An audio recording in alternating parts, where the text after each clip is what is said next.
A debate and an up or down vote on electronic highway tolls in Connecticut is coming this week. The latest plan would charge out-of-state drivers 50% more than Connecticut commuters and estimated to bring in more than $1 billion a year to fund transportation infrastructure. Chief Political Correspondent Mark Davis joins us live with that. Mark.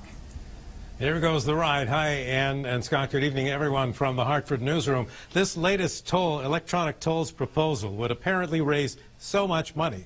There's now talk about eliminating the car tax in the future and cutting the gas tax as sweeteners to get it passed. The electronic tolling plan that's emerging would give a 50% discount to Connecticut drivers that are also regular commuters. It's designed to minimize the cost to Connecticut drivers while capturing what's described as a fair share of revenue from out-of-state drivers that currently use Connecticut roads at little or no cost. For Connecticut commuters going to New York City from New Haven, a distance of about 50 miles, the toll would be $1.72 off-peak and $2.16 during commuter hours one way.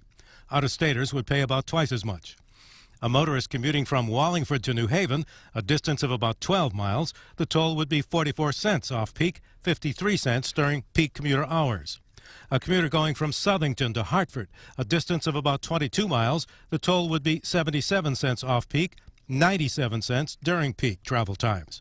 The Speaker of the House said today that even with these deeply discounted prices, the plan would raise more than enough money to pay for transportation improvements. According to the numbers we ran, based upon the numbers off of that document, it would be about $1.3 billion. He says the cost to construct and operate the electronic tolling gantries like the ones on the Mass Pike would be about $300,000, meaning the state would gain $1 billion a year in toll revenue. The problem here is they are revenue grabbing as usual because they can't control their budget, and now they're scared because the facts were coming out about 70% of the state's residents paying tolls. Now, this proposal has a two-step process. The DOT would formulate the plan in the first year if this is approved, and then the legislature would have to vote to approve it in the second year before it would get started.